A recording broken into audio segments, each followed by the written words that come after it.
पण आज उमेदवारी देखील कोणाला मिळाली आहे तुम्ही सांगा. जिल्हा भारतीय जनता पक्षाची उमेदवारी कोणाला मिळाली आहे? आज नॅरेटिव्ह जे सेट केलं जातं आहे ते हेच केलं जातं आहे की उमेदवार मॅनेज आहे.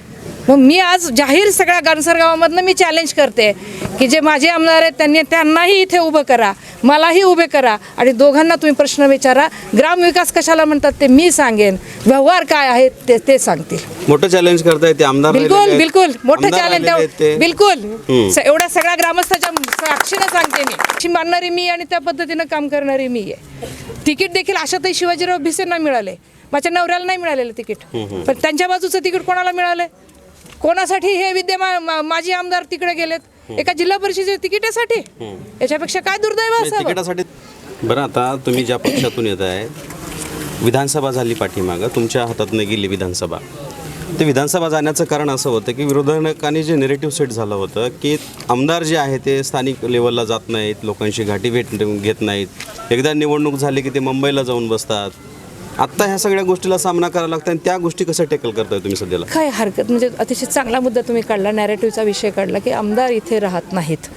आत्ताचे जे माझे आमदार जे प्रचार करायला लागलेत ते काय करतायत? त्यांचा उमेदवार कुठला आहे? एसीच्या गाडीच्या कधी बाहेर न उतरलेला उमेदवार आहे. मी तर म्हणते तुम्ही तुमच्या चॅनलच्या माध्यमातून डिबेट घ्या, जे उमेदवार उभारलेत त्यांची.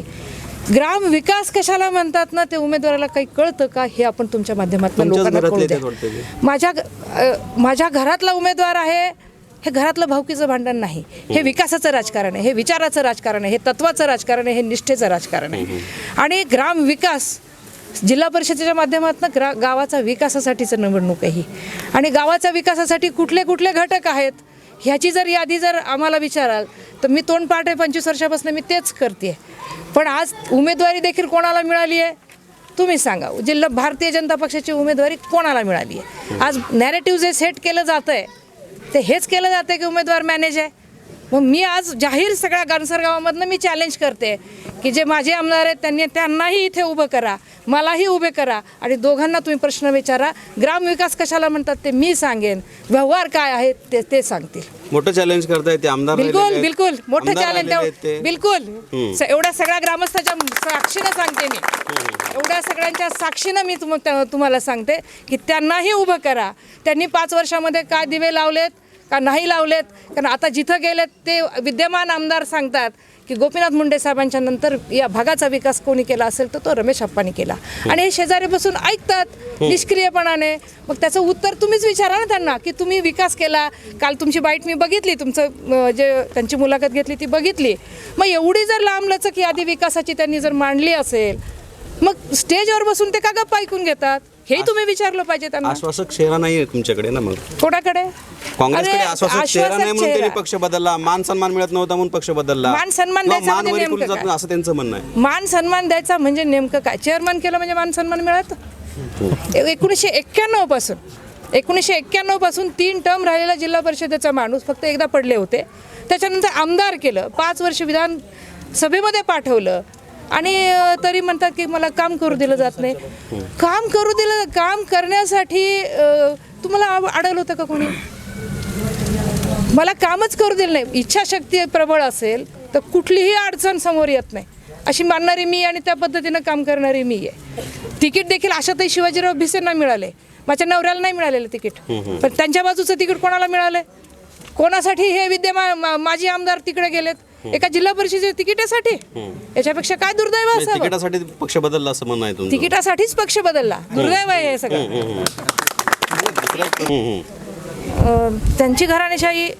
मात्र मी एक नक्की आवर्जून तुम्हाला म्हणेन की जो नेता असतो तो आपल्यासोबतच्या कार्यकर्त्यांना मोठा करतो. म्हणजे मी जर नेता राहिले तर नक्कीच मी माझ्यासोबतची जी माणसं आहेत ती माझी मोठी झालेली असणार.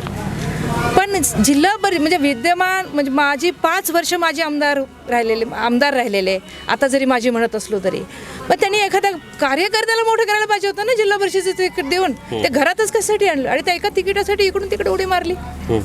हे चुकावट असं वाटत नाही? अमित देशमुख आश्वासक चेहरा नाही, धीरज देशमुख आश्वासक चेहरा नाही, त्याचं उत्तर नाही. आश्वासक चेहरा नक्कीच आहे, नक्कीच आहे. आणि आश्वासक सगळ्यात महत्त्वाचा आश्वासक हा काँग्रेस पक्ष आहे. काँग्रेस पक्षामध्ये काम करणारे आदरणीय दिलीपराव देशमुख साहेब आश्वासक चेहरा आहे. काँग्रेस पक्षामध्ये काम केलेले माजी मंत्री अमित भैया देशमुख आश्वासक चेहरा आहे आणि धीरज भैया देशमुख हाही आश्वासक चेहरा आहे. त्याच्या पुढे जाऊन मी तुम्हाला म्हणेन की काँग्रेसमधून जी माणसं निवडून येतील ही सगळे आश्वासक चेहरे असतील लातूर जिल्हा परिषदेच्या माध्यमातून जिल्ह्याचा विकास करण्यासाठी. विश्वास आहे? बिलकुल विश्वास आहे, बिलकुल विश्वास आहे. तुम्ही जे आता जे घातलेत ते 2 घातलात, वंचित बहुजनचे झाले ते? वंचित बहुजनांचा युतीचा विषय महानगरपालिका आल्या त्यांच्यामुळे तुमच्या पण हे फार अभिमानानं घालून मी फिरते. नाही. त्याचं कारण असं आहे, बाकीचे तर नावच गेले विसरतायत ना. नाही बाकीच्यांचं मला माहिती नाही. माझं मी सांगते मी तुम्हाला की पालकमंत्री मी असल्याने संविधानावर विश्वास ठेवणारी मी बाई आहे. कारण डॉक्टर बाबासाहेब आंबेडकरांच्या संविधानामुळे ही आशाताई तुमच्या माईच्या समोर उभारून बोलू शकते आणि मला अभिमान आहे.